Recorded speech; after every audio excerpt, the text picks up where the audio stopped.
आज का हमारा टॉपिक है संप्रेषण।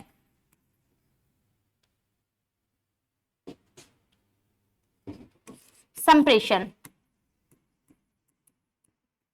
कम्युनिकेशन।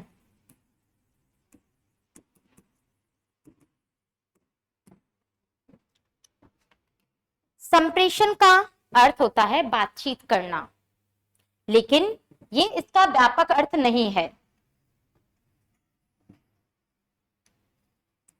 संप्रेषण शब्द, कम्युनिकेशन शब्द लैटिन भाषा के कम्युनिस्ट से बना हुआ है। लैटिन भाषा के कम्युनिस्ट शब्द से बना हुआ है कम्युनिकेशन। कम्युनिस्ट का अर्थ होता है सामान्य।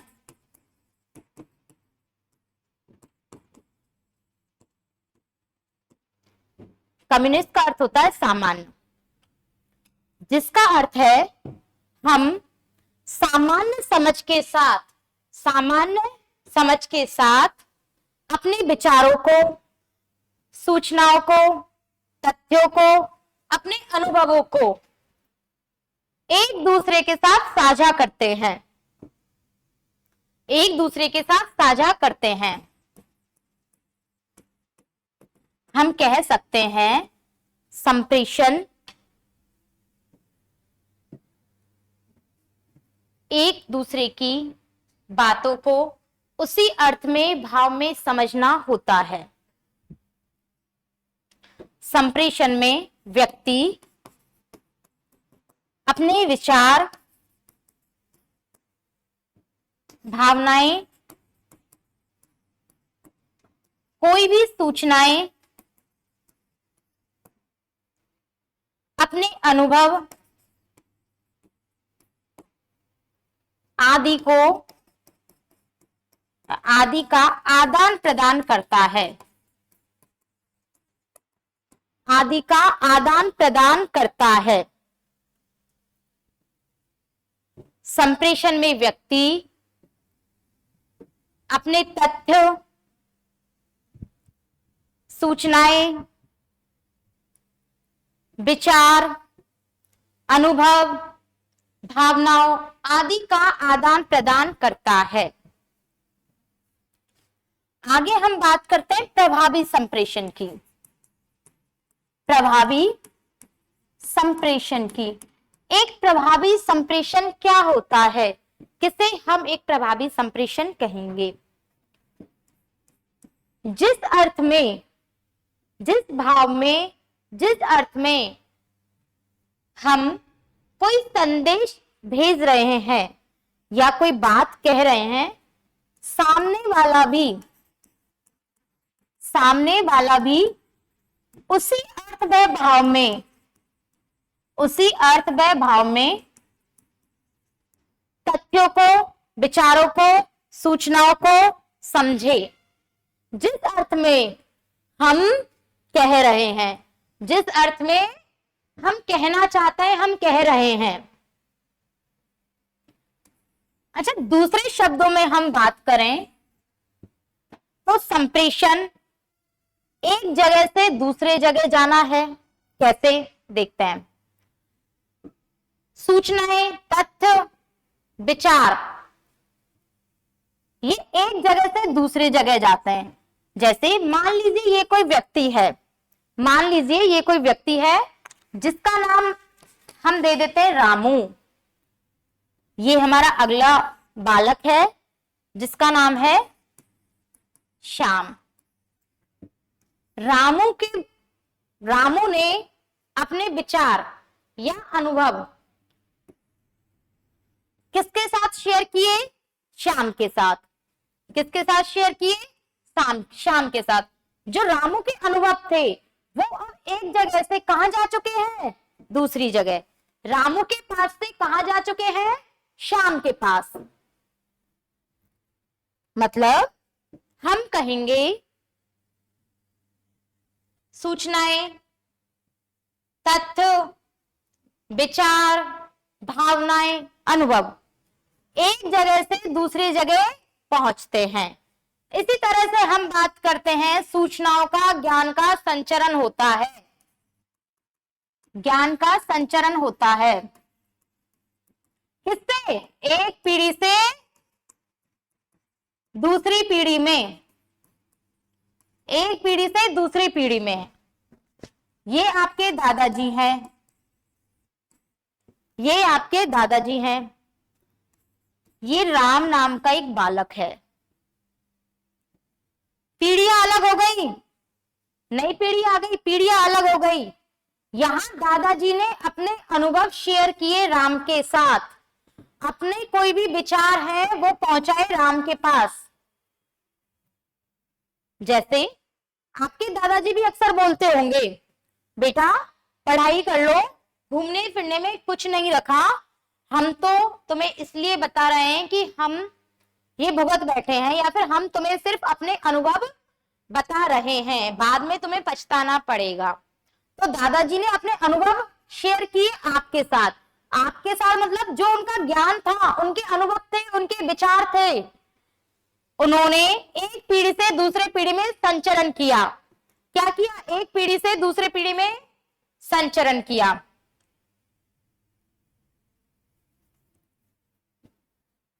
अब हम आगे बात करते हैं संप्रेषण। संप्रेषण एक पक्षीय होता है, द्विपक्षीय होता है या बहुपक्षीय होता है। संप्रेषण होता है एक पक्षीय, द्विपक्षीय, बहुपक्षीय। संप्रेषण होता है द्विपक्षीय या बहुपक्षीय, एक पक्षीय नहीं होता। क्यों? इसका क्या मतलब है? एक पक्षीय, द्विपक्षीय और बहुपक्षीय का क्या मतलब है?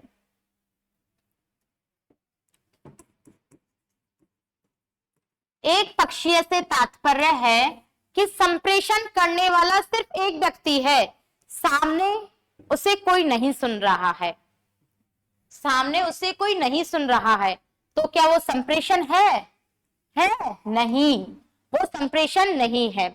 संप्रेषण होता है द्विपक्षीय या बहुपक्षीय। संप्रेषण में दो पक्ष होते हैं, कम से कम दो पक्ष होते हैं। एक मैं हूं, एक मैं जिससे बात करूंगी, सामने वाला वो होगा, या फिर बहुपक्षीय होंगे। मैं जो बात कर रही हूं वो बहुपक्षीय में कर रही हूं। बहुपक्षीय एक से ज्यादा पक्ष होंगे बात करने वाले। तो संप्रेषण होता है एक पक्षीय, द्विपक्षीय, बहुपक्षीय। द्विपक्षीय या बहुपक्षीय, आपको अगर क्वेश्चन आ जाए संप्रेषण होता है तो आप लिखोगे द्विपक्षीय या बहुपक्षीय। अब हम बात करते हैं आगे संप्रेषण की प्रक्रिया या तत्व। संप्रेषण की प्रक्रिया कैसे चलती है, या फिर संप्रेषण में कौन कौन से तत्व आते हैं? संप्रेषण की प्रक्रिया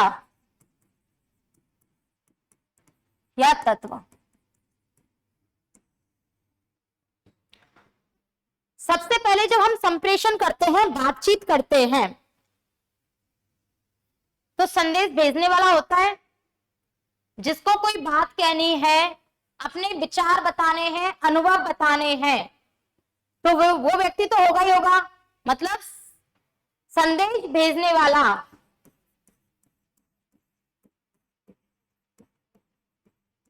संदेश भेजने वाला, सेंडर।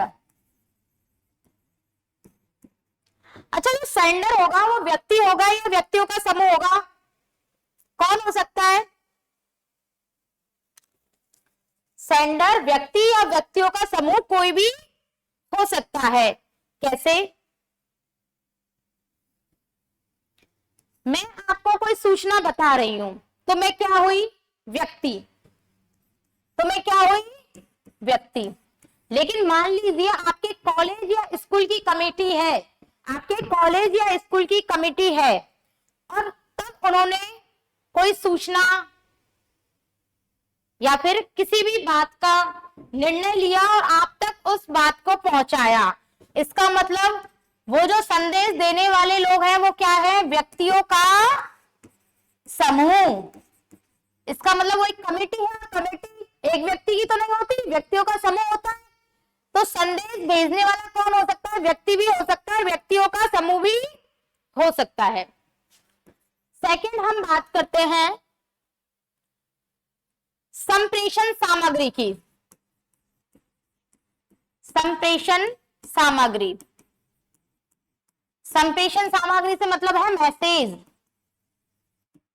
विषय वस्तु, विषय वस्तु से मतलब जब कोई संदेश भेजने वाला है तो वो कोई ना कोई बात भी कहेगा। ऐसा तो नहीं है कि वो चुपचाप आके तुम्हारे सामने खड़ा हो जाएगा, फिर तो वो संप्रेषण ही नहीं कर रहा है। लेकिन अगर उसका तुम्हारे साथ संप्रेषण हो रहा है तो उसके दिमाग में कोई ना कोई तो विचार आया होगा जो आपको बताना है, कोई ना कोई तो सूचना आई होगी जो आप तक पहुंचानी है, या उसे अपने अनुभव आपके साथ शेयर करने हैं। तो जो संप्रेषण सामग्री है, जो बात उसको बतानी है, उसको बोलते हैं मैसेज, उसको बोलते हैं मैसेज, विषय वस्तु। आप भी चिट चैट करते हो, चैटिंग करते हो फोन पे, व्हाट्सएप पे, इंस्टाग्राम पे, तो आपके पास भी मैसेज होता है, कोई ना कोई तो मैसेज होता है, तभी तो आप बात करते हो। अगर आपके पास कोई बात ही नहीं होगी तो सामने वाले को आप मैसेज करोगे नहीं। तो आपके पास क्या होती है, संप्रेषण सामग्री होती है, कोई ना कोई बात आपको करनी होती है। विषय वस्तु। फिर हम बात करें माध्यम, मीडियम। माध्यम, संप्रेषण माध्यम, संप्रेषण माध्यम का मतलब है साधन। अपनी बात को पहुंचाने के लिए किस साधन का, कौन से साधन का, कौन से माध्यम का उपयोग कर रहे हो, किस माध्यम से आप संप्रेषण कर रहे हो।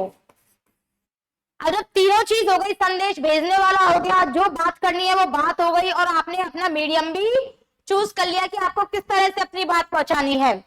उसके बाद बात करते हैं हम रिसीवर, प्राप्तकर्ता। रिसीवर जो संदेश प्राप्त करता है, संदेश प्राप्त करता है, जो संदेश भेजा व्यक्ति या व्यक्तियों के समूह ने, उसे प्राप्त कौन करेगा, व्यक्ति या व्यक्तियों का समूह ही, व्यक्ति या व्यक्तियों का समूह। अब यहां भी व्यक्ति विशेष भी हो सकता है और व्यक्तियों का समूह, मोर देन 1 पर्सन, एक से ज्यादा व्यक्ति भी हो सकता है। यहां अगर इंडिविजुअली हमें किसी को सूचना देनी है, कोई बात पहुंचानी है, तो वो होगा व्यक्ति। लेकिन हमें समूह में सामूहिक रूप से कोई सूचना बतानी है, आदान प्रदान करना है, तो वो होगा व्यक्तियों का समूह, व्यक्तियों का समूह। इसके बाद आता है प्राप्तकर्ता। प्राप्त करने के बाद आपका कोई ना कोई जवाब होगा। आप मेरी बात सुन के मुझे कोई ना कोई जवाब दोगे, रेस्पॉन्स करोगे, रिप्लाई दोगे, आंसर करोगे, बिल्कुल करोगे। जो आप मुझे जवाब दोगे वो आपका होगा फीडबैक, वो आपका होगा फीडबैक। कैसे? अच्छा, आप मुझे जो जवाब दोगे वो संप्रेषण के अनुसार दोगे, संप्रेषण से हटके दोगे? जो मैं बात आपसे कर रही हूं उसी के रिगार्डिंग आप जवाब दोगे, तो संप्रेषण के अनुसार, संप्रेषण के अनुसार जो अनुक्रिया होती है वो कहलाती है फीडबैक। संप्रेषण के अनुसार जो अनुक्रिया है वो कहलाती है फीडबैक। आपने मेरी बातें सुनी या जिसने संदेश भेजा उसकी बातें सुनी, जो बात है वो संप्रेषण सामग्री हुई, जो माध्यम जैसे आप तक सूचना पहुंची वो माध्यम हुआ, आप प्राप्तकर्ता हुए, आपने रिसीव किया, उसके बाद रिसीव करने के बाद आपने कोई ना कोई संप्रेषण के अनुसार अनुक्रिया दी, रेस्पॉन्स दिया, वो आपका होगा फीडबैक, वो आपका कहलाएगा फीडबैक। फीडबैक की बात करें तो हमारी 2 टर्म्स और आती है, एनकोडिंग और डिकोडिंग। इनको समझते हैं ये क्या है। एनकोडिंग और डिकोडिंग।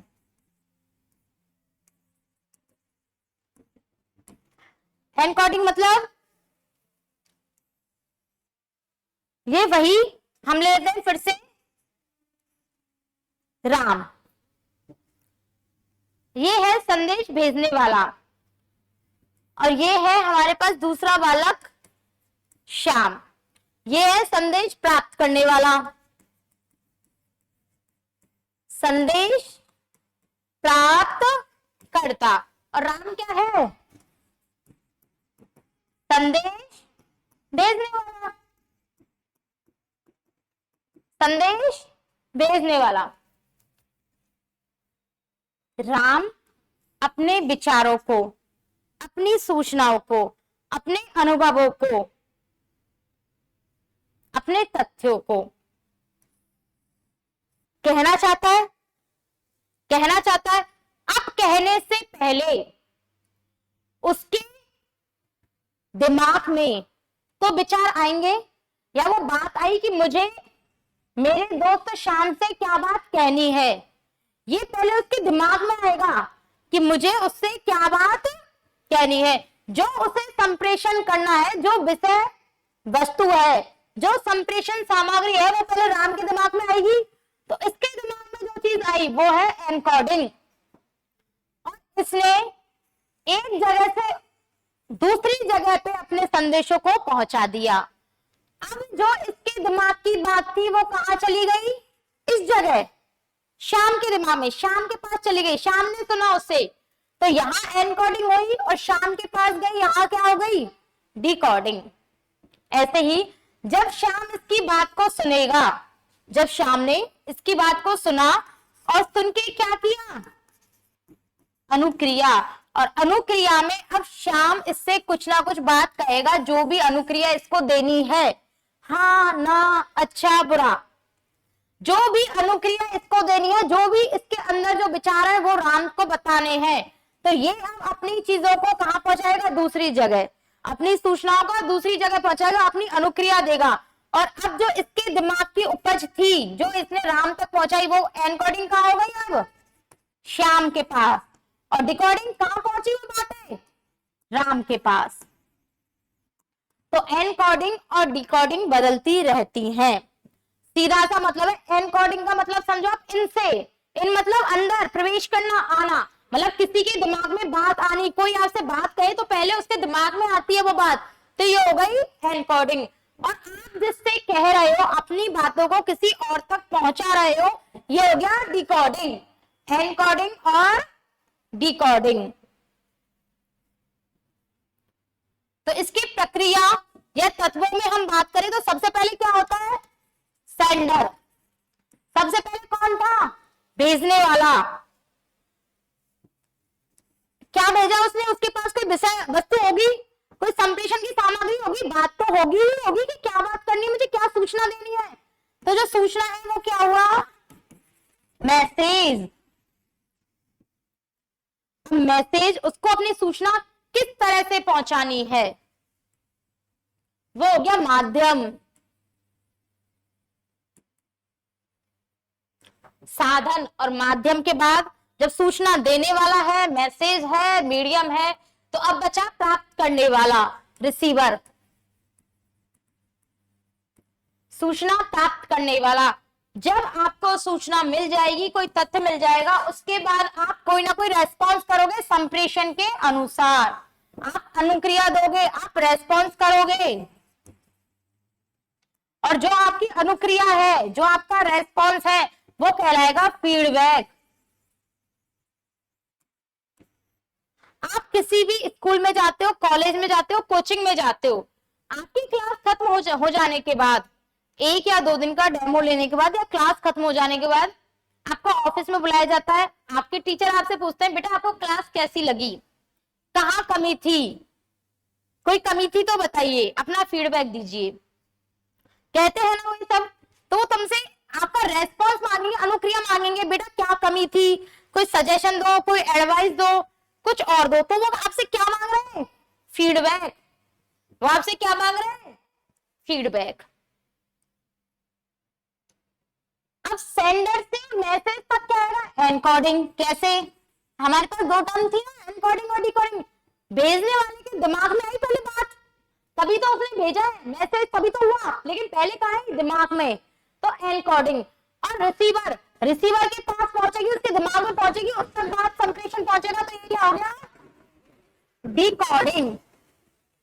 इसी तरह से रिसीवर अपनी अनुक्रिया देगा और कहां पहुंचाएगा, सेंडर तक, जो अपना रेस्पॉन्स देगा। इसका मतलब अब एनकोडिंग कहां हुई,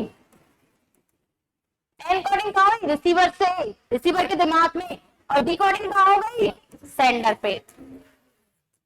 मतलब बातें कहां से आई, किसके दिमाग में आई, रिसीवर के, और बातें कहां पहुंची, सेंडर के। जब हम यहाँ से स्टार्ट कर रहे थे, सेंडर कोई बात कह रहा है, तो दिमाग में किसके में आई, सेंडर के में। इसका मतलब एनकोडिंग कहां हुई, बातें प्रवेश कहां की, सेंडर, और बातें निकल के दूसरी जगह पहुंची, वो रिसीवर। तो एनकोडिंग और डिकोडिंग चेंज होते रहते हैं।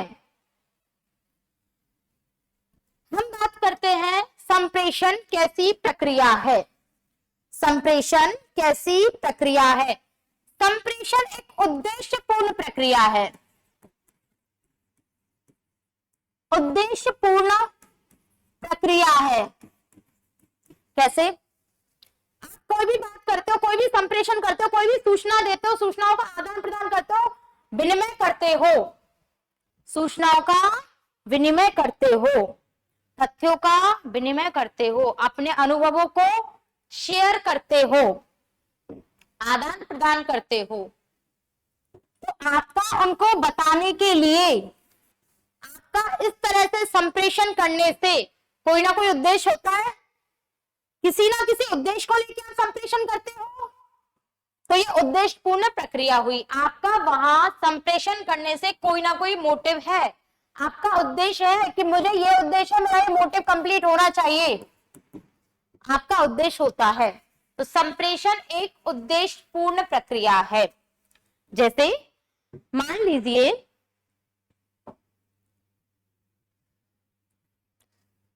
आपके पिताजी आपको पढ़ने के लिए कह रहे हैं, आपसे पढ़ाई के लिए संप्रेषण कर रहे हैं, तो उनका आपसे संप्रेषण करने में एक उद्देश्य है।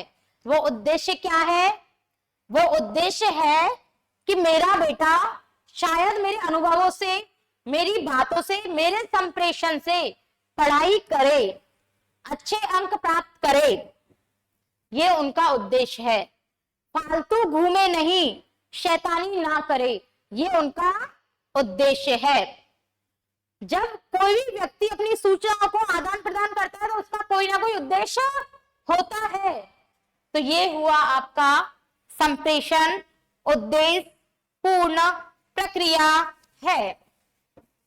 आगे हम बात करते हैं संप्रेषण के सिद्धांत। संप्रेषण के सिद्धांत,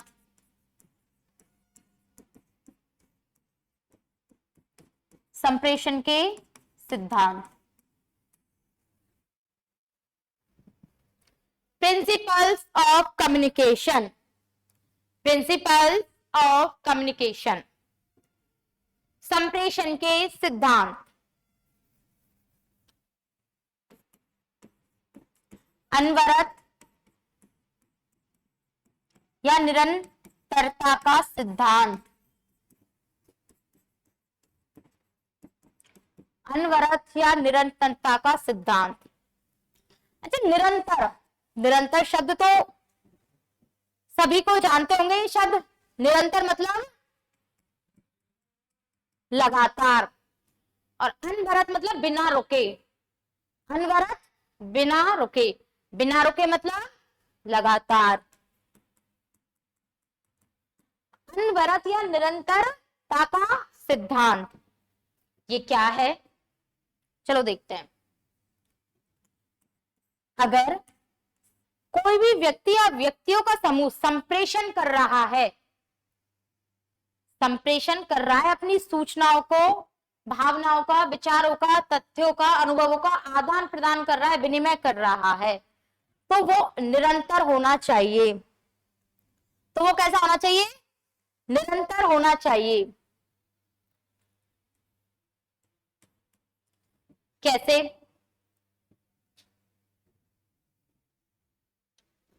आपके दोस्तों ने आपसे कोई संप्रेषण किया, किसी जरूरी बात को लेके आपसे बातचीत की और आपका रेस्पॉन्स, आपकी अनुक्रिया, आपका जवाब निरंतर नहीं होके इतनी देर बाद आया कि आपका जवाब उसके काम का नहीं था, तो क्या जो संप्रेषण है वो प्रभावी हुआ? नहीं हुआ। आपके संप्रेषण का कोई मतलब निकला? नहीं निकला। उसने जो बात आपसे पूछी थी या जो बात आपसे करना चाह रहा था उसका तो कोई मतलब ही नहीं निकला। उसने कहा कि आपसे बातें, क्योंकि आपने उसका रिप्लाई बहुत टाइम बाद दिया, आपने उसका रिप्लाई बहुत टाइम बाद दिया। तो ये होता है निरंतरता का सिद्धांत। अगर आप संप्रेषण कर रहे हैं तो उसमें कंटिन्यूटी लाइए। मतलब अगर आपकी कोई बात हो रही है तो उस बात को आप कंप्लीट कीजिए, जिससे आपका संप्रेषण पूर्ण हो सके, सामने वाले को सेटिस्फेक्शन मिले, आपका संप्रेषण कंप्लीट हो, पूर्ण हो। ये निरंतरता का सिद्धांत है। अगर आपका अनवरत सिद्धांत नहीं होगा, निरंतरता का सिद्धांत नहीं होगा, तो आपकी बातें आधी अधूरी बीच में ही रह जाएंगी।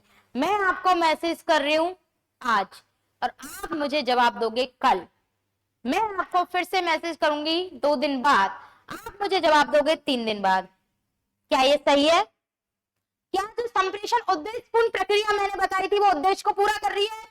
नहीं, वहां हमारे उद्देश्य पूर्ण नहीं हो रहा है, वहां हमारा उद्देश्य पूर्ण नहीं हो रहा है। जिस विषय में, जिस बारे में, जिस सूचना के बारे में हम संप्रेषण कर रहे हैं वो तो हमारी यूजलेस हो गई, क्योंकि वहां हम लगातार संप्रेषण नहीं कर रहे हैं, वहां हमारा संप्रेषण पूर्ण नहीं हो पा रहा है, क्योंकि हमने बहुत गैप ले लेके जवाब दिए हैं।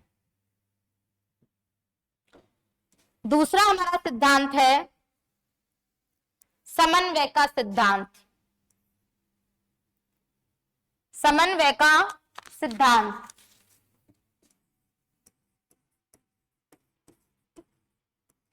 समन्वय का सिद्धांत। समन्वय, समन्वय किसे बोलते हैं? तालमेल। समन्वय किसे बोलते हैं? तालमेल। मतलब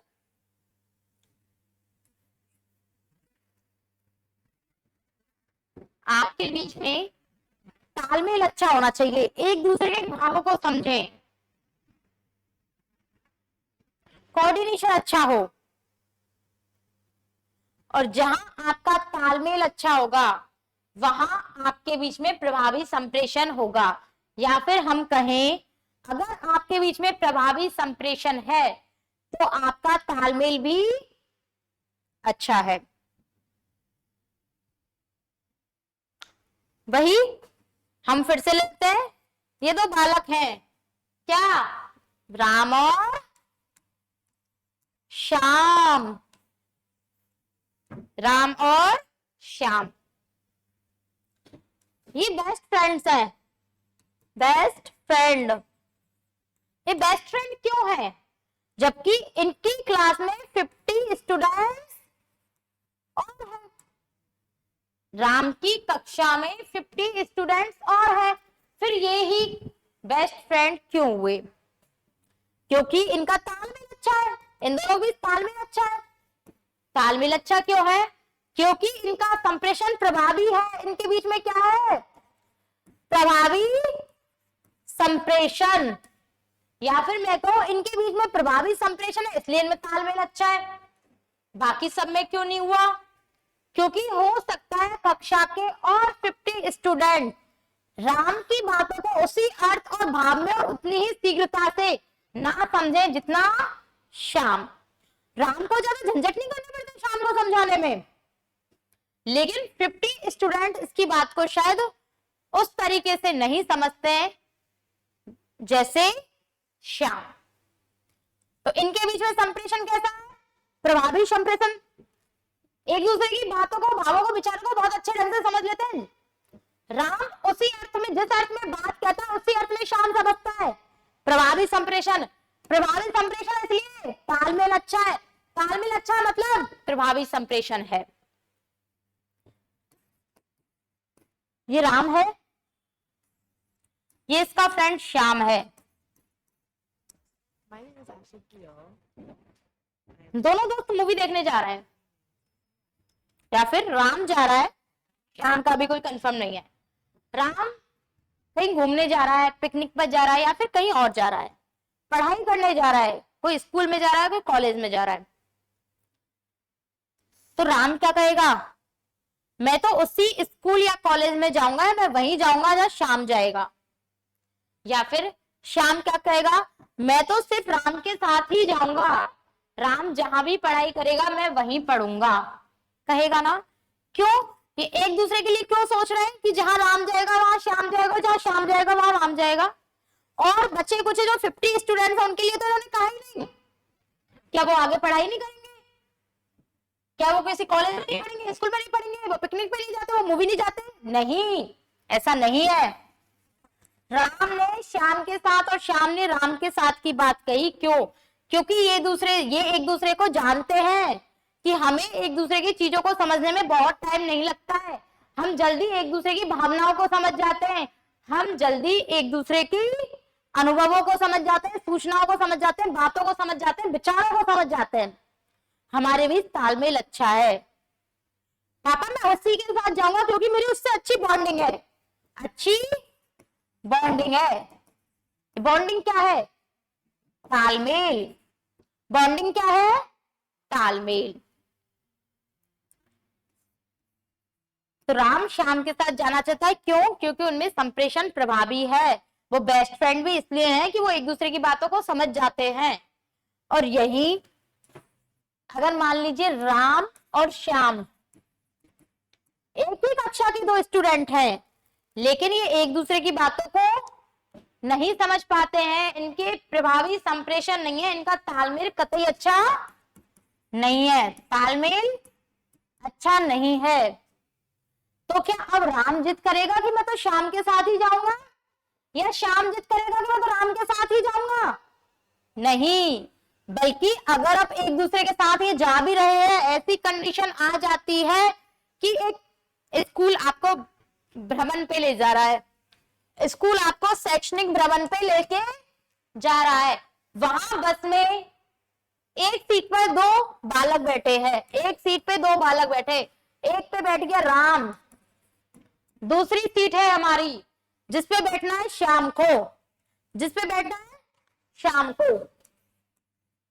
तो राम कोशिश करेगा कि श्याम ना बैठे, राम कोशिश करेगा कि श्याम नहीं बैठे, क्यों, क्योंकि वो जानते हैं ये पूरे रास्ते में दिमाग खा जाएगा, ये मेरी बातों को समझेगा नहीं, मैं कहूंगा कुछ ये कुछ और समझेगा, ये कहेगा कुछ और मैं कुछ और समझूंगा, हमारा संप्रेषण अच्छा नहीं है, तालमेल अच्छा नहीं है, मत बैठाओ भाई इसको, और कहानी दे दे के हटा देगा। या फिर टीचर के पास पहुंचेगा, सर चाहे मैं खड़ा खड़ा चला जाऊंगा पर मैं इसको नहीं बैठाऊंगा, होता है ना, ऐसा होता है, हम जिसे पसंद नहीं करते उसे कहानी दे दे के हटा देते हैं। तो इस तरह से राम और श्याम का अगर तालमेल अच्छा नहीं होगा तो प्रभावी संप्रेषण अच्छा नहीं होगा, प्रभावी संप्रेषण अच्छा नहीं होगा तो एक दूसरे के अच्छे फ्रेंड नहीं बनेंगे ये। तो समन्वय का सिद्धांत, समन्वय का सिद्धांत, अगला देखते हैं हम, स्पष्टता का सिद्धांत, स्पष्टता का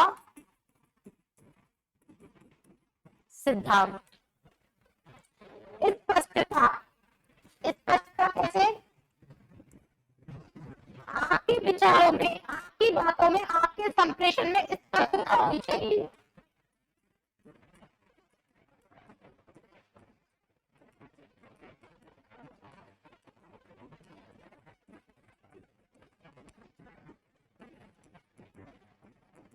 क्या होनी चाहिए,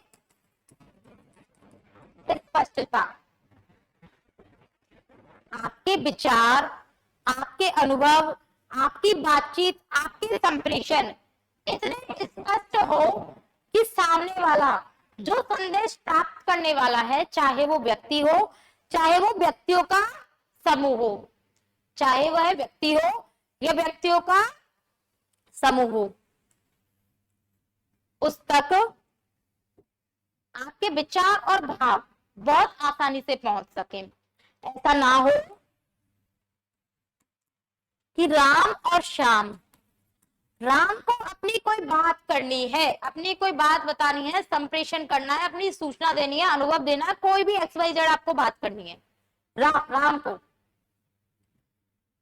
इसने श्याम के पास गया, श्याम से बोला भाई मुझे तुझसे कुछ बात करनी है जरूरी।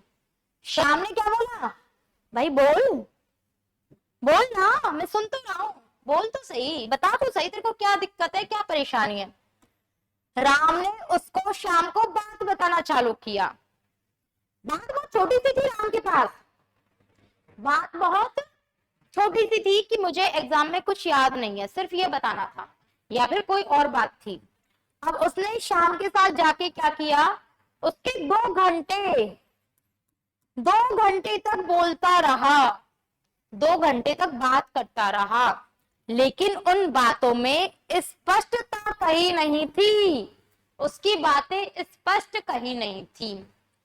श्याम ने 2 घंटे सुनने के बाद रामू को बोला, रामू तू एक बात बता, तू कहना क्या चाहता है वो तो बोल।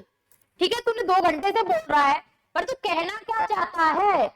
इसने क्या कहा, कहना क्या चाहता है। इसका मतलब श्याम को समझ में नहीं आया।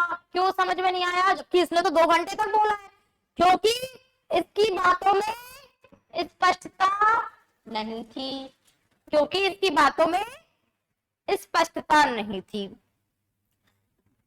यही श्याम बोला, रामू तू ऐसा कर, शॉर्ट एंड स्वीट में मेरे को बता, छोटे रूप में बता क्या कहना चाहता है, छोटे रूप में बता क्या कहना चाहता है, जिससे आपकी बात भी कंप्लीट हो जाए और सामने वाले का ज्यादा टाइम भी खराब ना हो।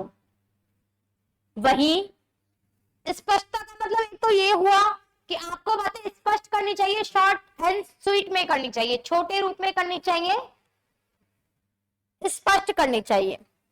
दूसरी बात ये कि आपकी बातों में स्पष्टता होनी चाहिए, आपकी आवाज में स्पष्टता होनी चाहिए।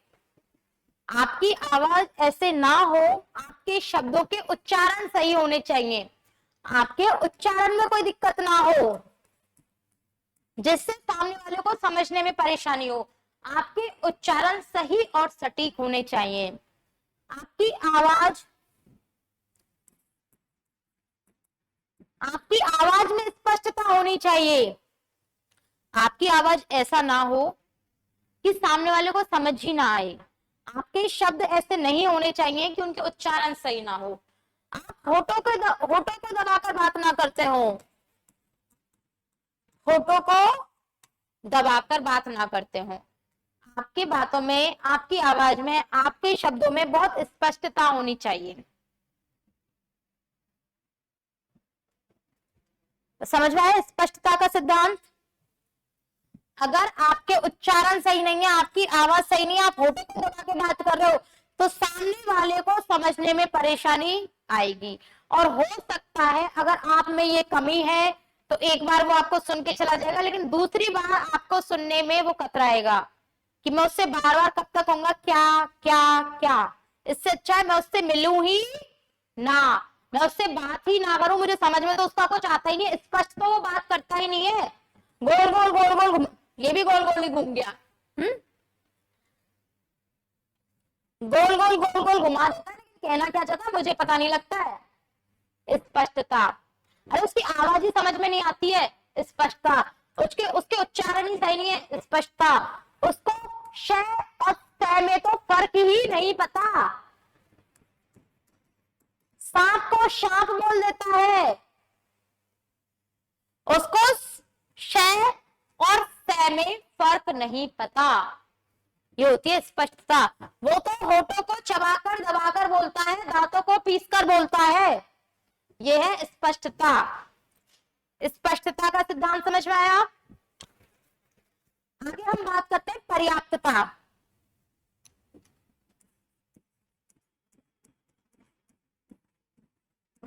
पर्याप्तता का सिद्धांत, पर्याप्तता का सिद्धांत। पर्याप्त, पर्याप्त, इनफ, पर्याप्त, इनफ। आपका कोई संप्रेषण आप कर रहे हो, आप कोई बात कर रहे हो, उन बातों के लिए शब्द आपके पास पर्याप्त होने चाहिए। वो बातें इतनी हो कि बातें आपको लगे पूरी हो चुकी है, पर्याप्त है। ऐसा ना हो कि आपकी बातें आधी अधूरी लगे।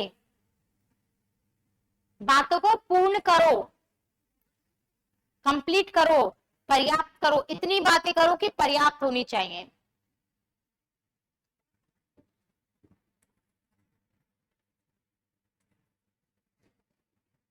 वही हम फिर से एग्जांपल लेते हैं। आप दो दोस्त हो, आप कोई भी संप्रेषण कर रहे हो, आप कोई बात कर रहे हो, तो आपकी बातें इतनी होनी चाहिए कि सामने वाले को पूरी पूरी जानकारी मिल जाए। जो बात वह करना चाह रहा है उसकी पूरी पूरी जानकारी मिल जाए। तो आपकी बातों में क्या होना चाहिए? पर्याप्त, पर्याप्तता का सिद्धांत, पर्याप्त होनी चाहिए आपकी बातें, इनफ होनी चाहिए।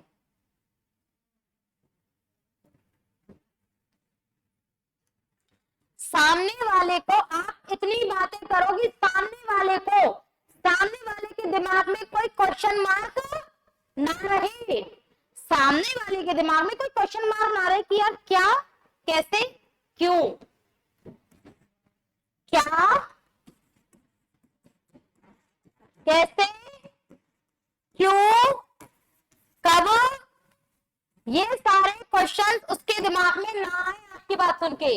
आप खुद ही, ऐसा ना हो आपके संप्रेषण कंप्लीट हो गया, आपने बातचीत कर ली, अपने अपने घर पहुंच गए, अब सामने वाला सोच रहा है यार उसने ऐसे कहा, कैसे, क्या, कब, क्यों, उसके दिमाग में तो वो प्रश्न रह ही गए। जबकि आपका संप्रेषण पूर्ण कब होता? जब आप उसको इन सारे सवालों के भी जवाब दे चुके होते, अपनी बात को पर्याप्त कर चुके होते। अब आपकी बात में कहीं ना कहीं अधूरापन है, तभी सामने वाले के दिमाग में ये क्वेश्चंस उमड़ रहे हैं। ये क्वेश्चंस आ रहे हैं मतलब